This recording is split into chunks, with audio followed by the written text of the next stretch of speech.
value gap overlapping a breaker block. Generally, most of the time, you end up getting this anyway with these breaker blocks.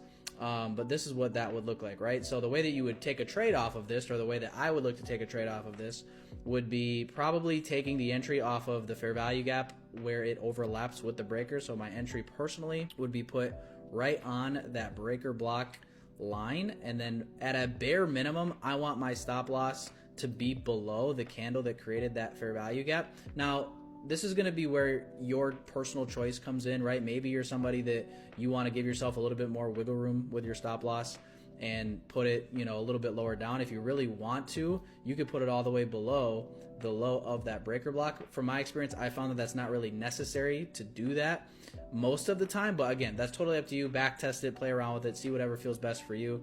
But again, at very bare minimum, this is kind of what I would like to do.